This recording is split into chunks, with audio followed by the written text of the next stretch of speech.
શ્રાવણ મહિનામાં વ્રત કેવી રીતે અને શા માટે રાખવું જરૂરી છે? જેમ ખ્રિસ્તીઓ ગુડ ફ્રાઇડેના 40 દિવસ પહેલા ઉપવાસ કરે છે અને જે રીતે ઇસ્લામમાં રમઝાન મહિનામાં ઉપવાસ રાખવામાં આવે છે, તેવી જ રીતે હિન્દુ ધર્મમાં શ્રાવણ માસને પવિત્ર અને ઉપવાસનો મહિનો માનવામાં આવે છે. માત્ર સોમવાર જ નહીં, આખો શ્રાવણ. જેમ ખ્રિસ્તીઓ ગુડ ફ્રાઇડેના 40 દિવસ પહેલા ઉપવાસ કરે છે અને જે રીતે ઇસ્લામમાં રમઝાન મહિનામાં ઉપવાસ રાખવામાં આવે છે, તેવી જ રીતે હિન્દુ ધર્મમાં શ્રાવણ માસને પવિત્ર અને ઉપવાસનો મહિનો માનવામાં આવે છે. માત્ર સોમવાર જ નહીં પરંતુ સમગ્ર શ્રાવણ માસ દરમિયાન ઉપવાસ કે ફળવિહીન રહેવાની સૂચનાઓ આપવામાં આવી છે. આ મહિનામાં શાસ્ત્રો અનુસાર ઉપવાસ કરવા જોઈએ. શ્રાવણ મહિનો હિન્દુઓનો સૌથી પવિત્ર મહિનો છે. હિન્દુઓની 10 મુખ્ય ફરજો છે: સંધ્યા પૂજા, ઉપવાસ, તીર્થયાત્રા, દાન, ઉત્સવ, સંક્રાંતિ, યજ્ઞ, અનુષ્ઠાન, સેવા, વેદનો પાઠ અને ધર્મનો પ્રચાર. શ્રાવણ માસમાં વ્રત રાખવું શ્રેષ્ઠ માનવામાં આવે છે. આ એવો મહિનો છે જે પાપોને દૂર કરે છે અને ઈચ્છાઓ પૂરી કરે છે.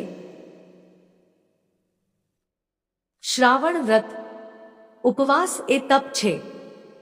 આ પણ ઉપવાસ છે, જો કે બંને વચ્ચે થોડો તફાવત છે.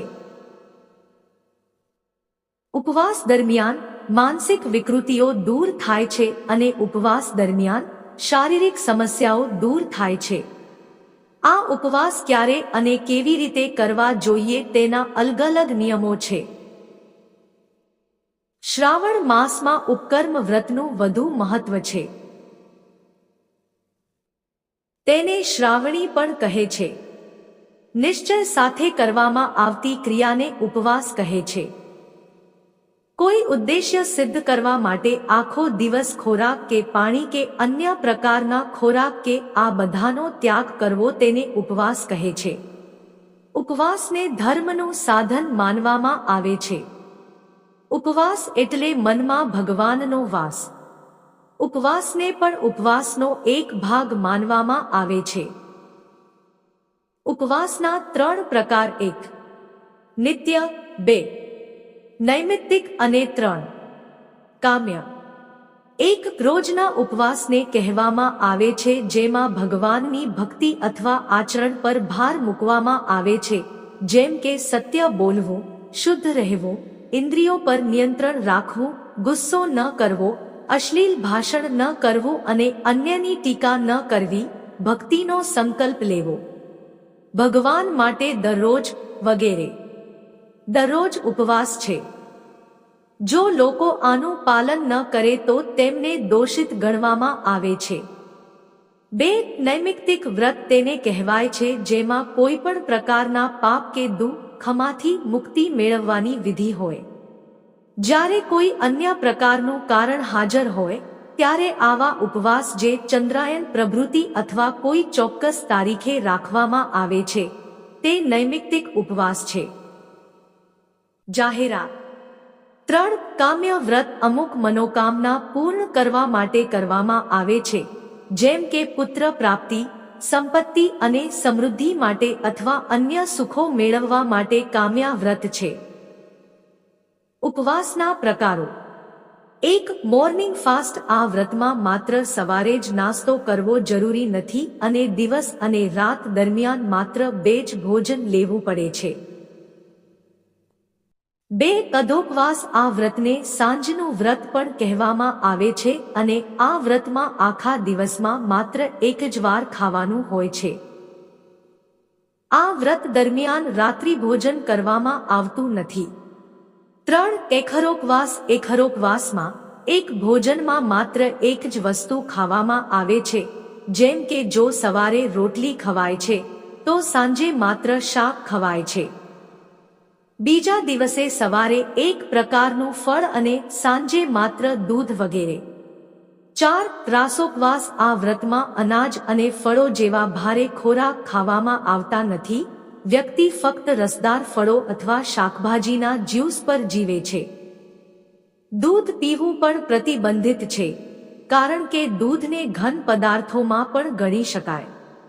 5. ફાલોપવાસ માત્ર રસદાર ફળો અથવા શાકભાજી વગેરે પર થોડા દિવસો સુધી રહેવાને ફાલોપવાસ કહે છે. જો તમને ફળો બિલકુલ પસંદ ન હોય તો માત્ર રાંધેલા શાકભાજી જ ખાવા જોઈએ. 6. Milk fast. મિલ્ક ફાસ્ટને દુગ્ધકલ્પ તરીકે પણ ઓળખવામાં આવે છે.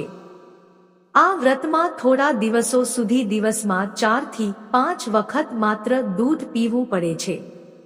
7. તક્રોપવાસ. તક્રોપવાસને મથકલ્પ પણ કહેવાય છે.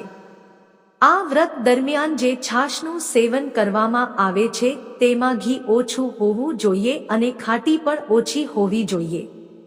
આ વ્રત ઓછામાં ઓછા 2 મહિના સુધી આરામથી ચાલુ રાખી શકાય છે. 8. પૂર્ણોપવાસ. ચોખ્ખા તાજા પાણી સિવાય બીજું કંઈ ન ખાવું તેને પૂર્ણોપવાસ કહે છે. આ વ્રતમાં વ્રત સાથે સંબંધિત ઘણા નિયમોનું પાલન કરવું પડે છે. 9. સાપ્તાહિક ઉપવાસ. આખા અઠવાડિયામાં માત્ર એક જ ઉપવાસ રાખવાને સાપ્તાહિક ઉપવાસ કહેવાય છે. 10. ટૂંકા ઉપવાસ. 3 થી 7 દિવસના સંપૂર્ણ ઉપવાસને ટૂંકા ઉપવાસ કહેવામાં આવે છે. 11. સખત ઉપવાસ. આ ઉપવાસ ગંભીર રોગોથી પીડિત લોકો માટે ખૂબ જ ફાયદાકારક છે. આ વ્રતમાં પૂર્ણવાસના તમામ નિયમોનું ચુસ્તપણે પાલન કરવાનું હોય છે. 12. તૂટેલા ઉપવાસ. આ ઉપવાસમાં 2 થી 7 દિવસ સુધી ઉપવાસ કર્યા પછી વ્યક્તિએ થોડા દિવસો માટે હળવો કુદરતી ખોરાક લેવો અને તેટલા દિવસો માટે ફરીથી ઉપવાસ કરવો પડે છે. ઉપવાસ અને હળવો ખોરાક ખાવાનો આ ક્રમ જ્યાં સુધી ઉપવાસનો હેતુ સિદ્ધ ન થાય ત્યાં સુધી ચાલુ રહે છે. 13. લાંબા ઉપવાસ. લાંબા ઉપવાસમાં ઘણા દિવસો સુધી પૂર્ણ ઉપવાસ કરવા પડે છે, જેના માટે અગાઉથી કોઈ નિશ્ચિત સમય નક્કી કરવામાં આવતો નથી. આમાં 21 થી 50 થી 60 દિવસનો સમય લાગી શકે છે.